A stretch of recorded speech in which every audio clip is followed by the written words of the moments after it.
magpasuot. Madi ba tayo? Sige lang, boss.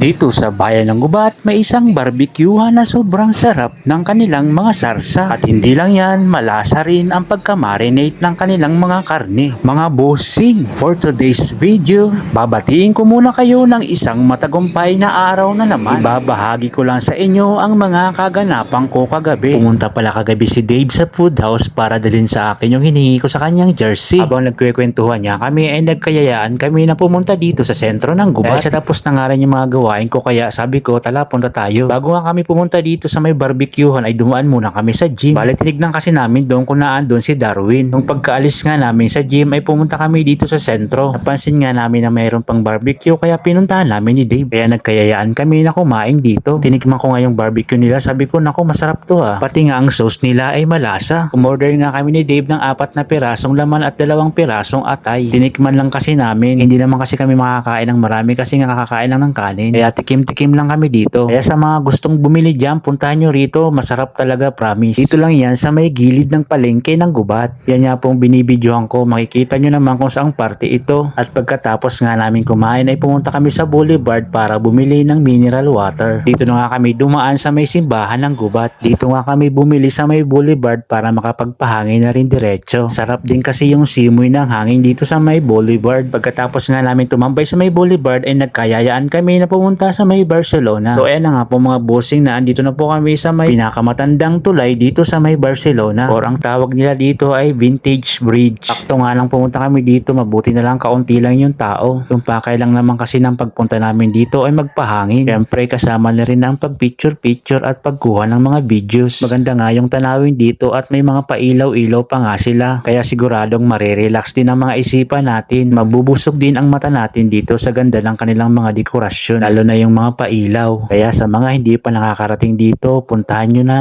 Sigurado akong may enjoy nyo dito ang pagtambay. At lalo na siguro kung may dala kayong foods. Maglatag lang kayo ng carpet tapos may pagkain. Ako, ang sarap sa pakiramdam siguro. Mga bossing, magsha-shoutout pala muna tayo sa mga solid followers natin. Shoutout dito sa bossing natin na si Felipe Pura Jr. Dito rin po kay Madam Marian Avila from Canlaon City, Negros Oriental. At syempre dito rin kay Bossing Rene Fresnosa. Shoutout po sa iyo bossing. Salamat tabi sa permi pagsuporta sa mga videos ko. At dito rin po sa solid supporters natin na si Julie Garcia from Tagaytay, kay Madam Virginia Pereras Tajeda from Barangay Kugon, Gubat. Salamat tunong po sa iyo suporta mga bossing. Lalong lalo na sa mga Gubat nun. Salamat talaga sa iyo intiro. Yung nakikita nyo palang video nung pumunta kami ni Dave dito sa may gym. Hinahanap kasi namin si Darwin. Akala namin na andito. Wala pala. Naandun yata sa may kabilang gym. Sa mga gusto magpalaki ng katawan, punta na kayo dito at mag-gym na.